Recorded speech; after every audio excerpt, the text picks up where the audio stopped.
Alright guys, today we have a bad PS4 hard drive. Um, One of the guys gave me a PS4 from the Goodwill. Did he give it to me? Yeah, he gave it to me. Um, no. I'm trying to remember. No, he found it and he gave it to me. I bought it. Um, um, I'm thinking he bought it, took it home, tried to use it, and returned it. Um, and then like put it in the return bin, and then like told me about it. Um, I can't remember, but anyway, what? Regardless, someone else found it. It wasn't me that found it, and we're gonna open it up. So there's a screwdriver set that you can get on Amazon that'll have a lot of these security bits. I think you could probably get some of them for this type of stuff, maybe from Harbor Freight. Um, some of these can be in there pretty tight. We need to look and see what size these look like. And if there are security bits, they don't look like security bits.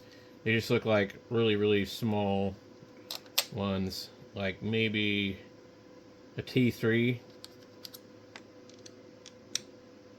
A little bit sloppy on the T3.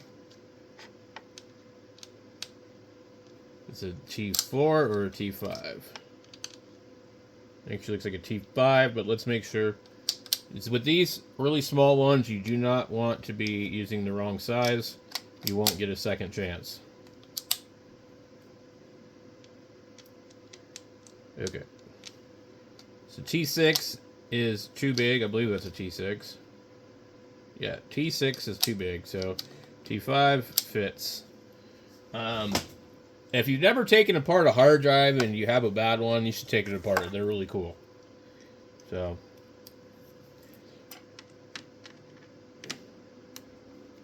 I'm going to just break them all loose right now.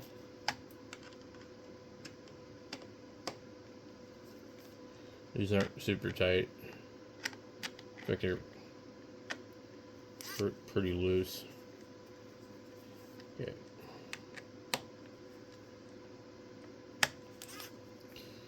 Let's see.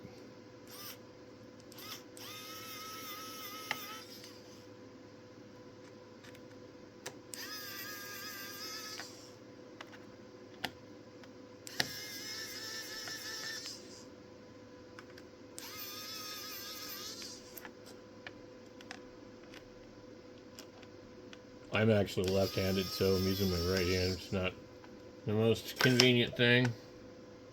Okay.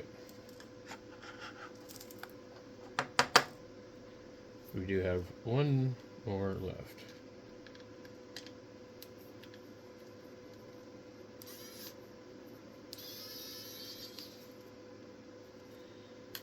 Okay, hold on. What I'm trying to do is collect all these. I don't know what I would ever use them for, but they could be useful for something. Okay. So let's take a look here and see if there's anything else. We've got a board here we can probably remove too. It does get regular Phillips on it. There might be a couple other ones. There's usually, they might hide one on here so that you can't open this without like making it obvious that you've opened it. Alright, so right there we have another screw that was hidden underneath this white piece. Let's go ahead and... Alright, let's see if it comes off now. Yep. Look at that. How cute is that? So, inside of this, there's a little mechanical arm. And, it goes and reads this thing. And so probably what failed on this is either the spinning motor or this part, or maybe something on the board. If you have the exact same hard drive, you could probably fix it. I see a damage mark right here. It's not really going to be obvious in the video. Maybe if I come in here, if you look right there, you just ignore the mirror part, there is a little scratch in the disc. You can see it moving around in the letter E. You see that in the letter E, that little divot? Well, if that's a scratch, then this thing is never probably going to work. Now, it's actually not. There is just some kind of material on this drive. I don't think that would be what would stop it from working, but you never know. You can power one of these up like this and just take a look and see what it's doing. The thing about these is these are recoverable. You could still use this. You just need to get the exact same drive mechanism and put that disc in there, and it should read it. Now, this was out of a PlayStation, so a PS4. So I would probably like to recover it just because it's got the OS already on it.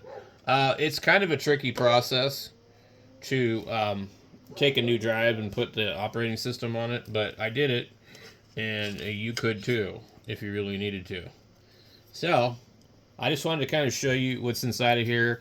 There's a really heavy-duty magnet, like somewhere right in here. It's underneath it, and then you have that. Hold on, let me back out of this.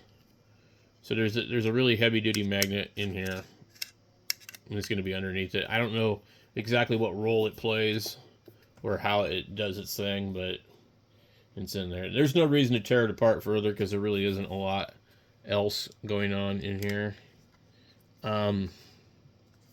You could remove the board here, which connects to some other stuff. And I guess we could probably do that, but I'm trying to think if there's really a reason to do that. So these wires, I think, are coming up out of the bottom. You wouldn't see them unless you went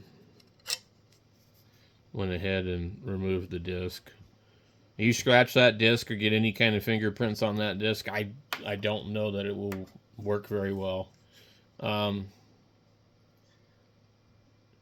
And that disc is made out of metal, and it's thick usually, and if you like take it out of there, you can kind of like bend it, and it'll like the chrome finish will flake off of it.